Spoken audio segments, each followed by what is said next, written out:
wir wollten euch was mitteilen. Also Feuer machen geht eigentlich gar nicht.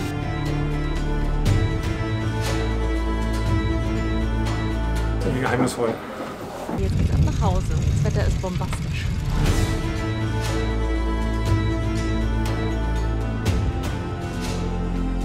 Eigentlich hatten wir ja gedacht, dass wir so ein Reisefieber entwickeln, dass wir permanent unterwegs sein werden. Das ist ja nur Reisen. Also einige von euch machen sich da Sorgen, dass dann die Videos vielleicht nicht mehr so interessant sind. Wir sind Yvonne und Nikolas. Reisen ist unser Leben. Unsere Jobs haben wir gekündigt, um etwas völlig Neues zu beginnen. Als digitale Nomaden wollen wir in unserem Expeditionsmobil die Welt bereisen. Komm mit und begleite uns auf unserem Weg.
Was wollten wir sagen? Wir wollten euch was mitteilen. Genau, wir quatschen einfach mal ein bisschen drauf los. Wir sind jetzt seit 3 Tagen auf diesem super, super coolen Platz. Bisher wurden wir noch nicht verscheucht. Wir haben richtig Glück gehabt bisher. Ja, auch die Anwohner hier und die Leute, die da spazieren gehen, die interessiert das eigentlich nicht. Die fragen eher nach, gucken interessiert.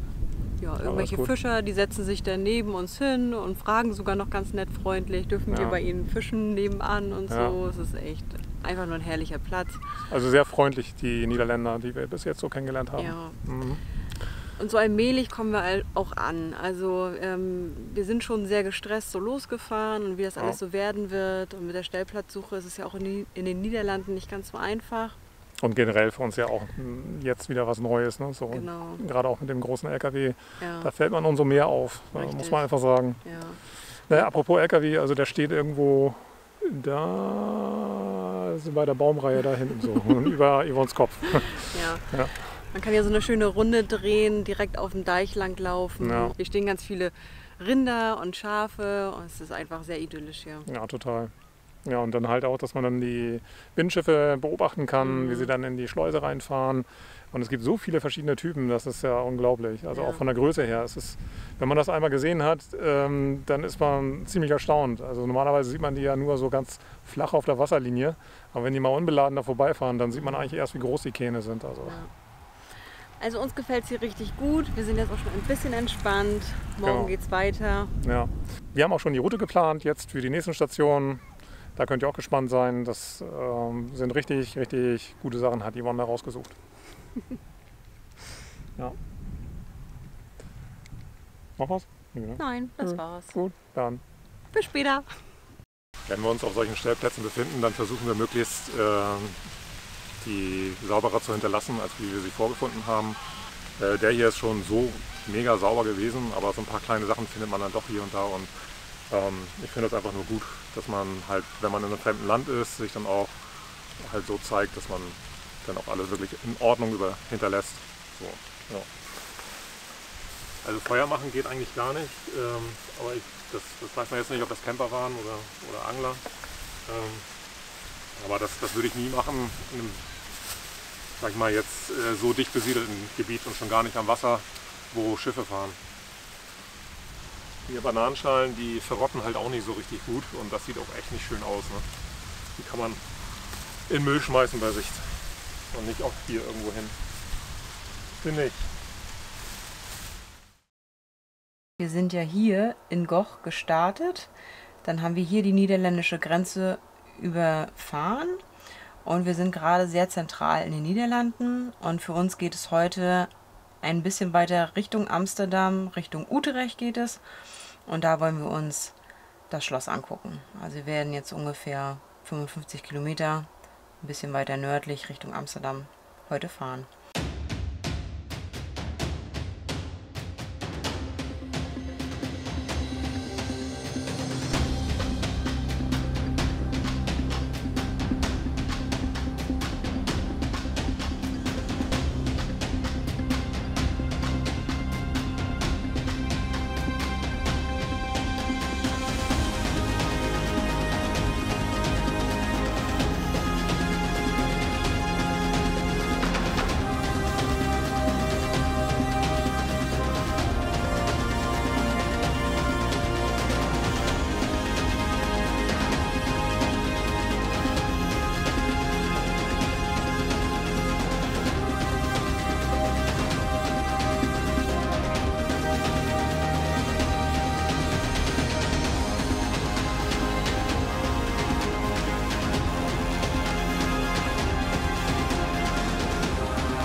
Wir sind jetzt hier in der Nähe von Utrecht angekommen. Der Platz ist jetzt nicht ganz so schön wie den wir vorhin hatten für 4 Nächte. Aber hier kann man offiziell kostenlos stehen und von hier aus werden wir uns ein bisschen was anschauen. Die Fahrt war ganz angenehm soweit. Wir sind hauptsächlich über Autobahnen gefahren. Das war natürlich wesentlich stressfreier für mich. Ja, ich muss schon zugeben, jetzt so engere Landstraßen ist natürlich mit dem LKW gerade dann in der dichten Besiedlung und im dichten Verkehr dann ein bisschen anstrengender. Also nicht so angenehm. Und naja, ist halt irgendwie mehr dafür gemacht, wenn man mehr Platz hat. Gut, ist ja eigentlich nicht verwunderlich, hätte einem vorher auch klar sein müssen. Aber ja, die Fahrt heute war entspannt auf jeden Fall. Waren auch ein paar schöne Sachen dabei, die man sehen konnte. Und die Autobahnen sind echt gut ausgebaut hier in den Niederlanden, muss man einfach mal sagen. Also vierspurig.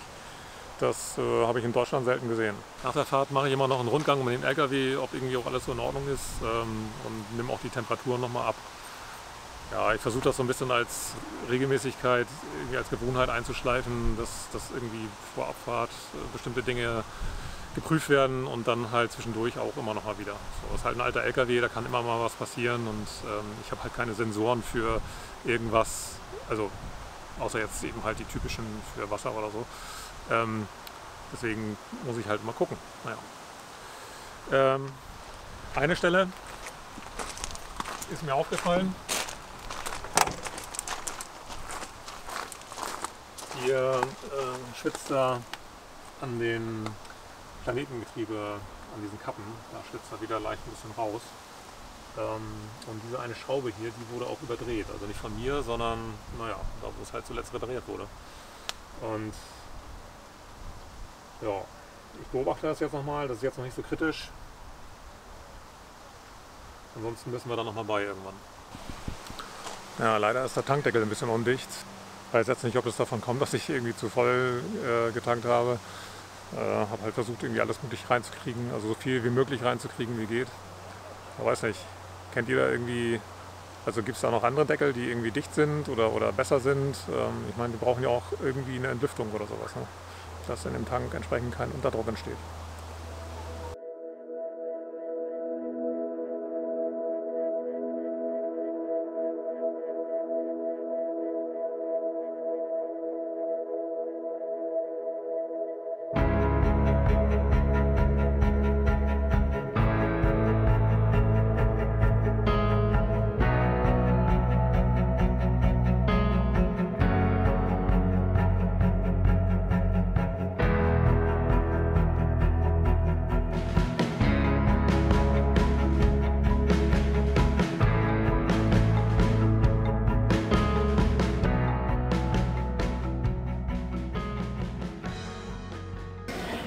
jetzt im Kastell angekommen und es hat sich total gelohnt, jetzt auf den Montag zu kommen. Also hier ist viel, viel weniger los als gestern auf den Sonntag. Ja, und der erste Raum hier, der haut uns schon total um. Es ist mega, mega schön und wir sind gerade mal im ersten Raum. Ich glaube, das wird richtig, richtig schön hier heute.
Ich finde sowas genial. Ich mag das einfach irgendwie. So Türme und ja, solche kleinen Gänge, Nebengänge in Schlössern. Das ist irgendwie geheimnisvoll. Hier ist die Spülküche und das ist ein Eisschrank. Und ein interessanter Fakt ist, dass schon 1892, meine ich, war das, schon Eis in diesen Schränken genutzt wurde, um Lebensmittel zu kühlen. Das Eis wurde aber nicht wie in Kühlschränken produziert, weil die gibt es erst 1920, sondern aus Teichen und Gräben wurde dieses Eis rausgehackt und dann oben in die Fächer reingelegt, um die Lebensmittel darunter zu kühlen.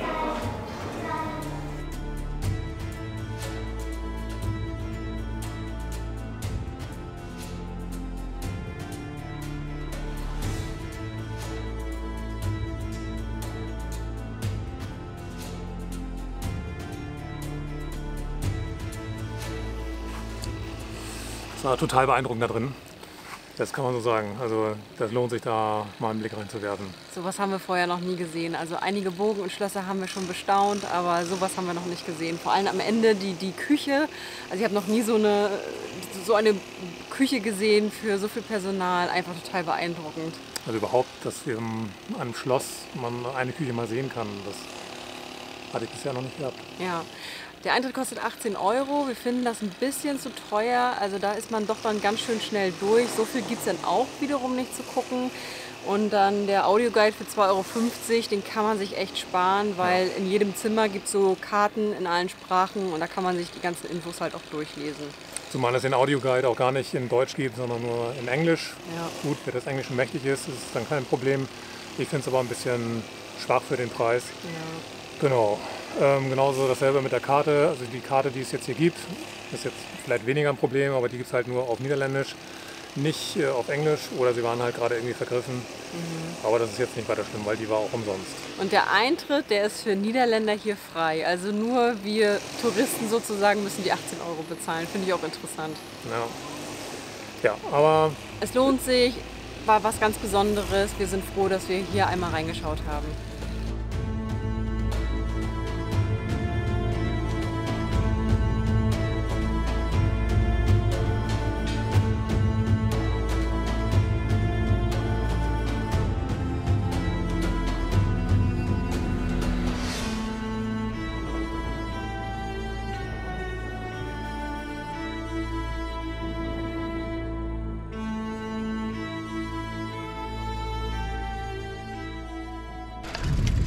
und was sagst du zum Tag?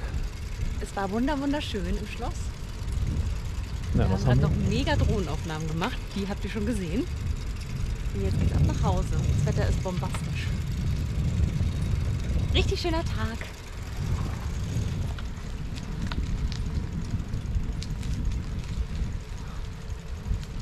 Ja, mir hat der Tag auch gefallen.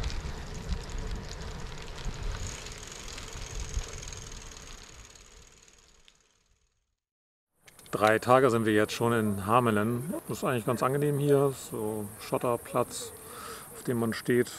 Die Wohnmobile kommen und gehen. Einige bleiben auch länger hier, so wie wir. Nebenan ist gleich eine Schwimmhalle, da werden wir wohl morgen auch gleich nach schwimmen gehen. Und ansonsten ist hier noch der Ort in der Nähe, wo man dann auch gut einkaufen kann. Ist sogar ein Supermarkt, der sonntags offen hat.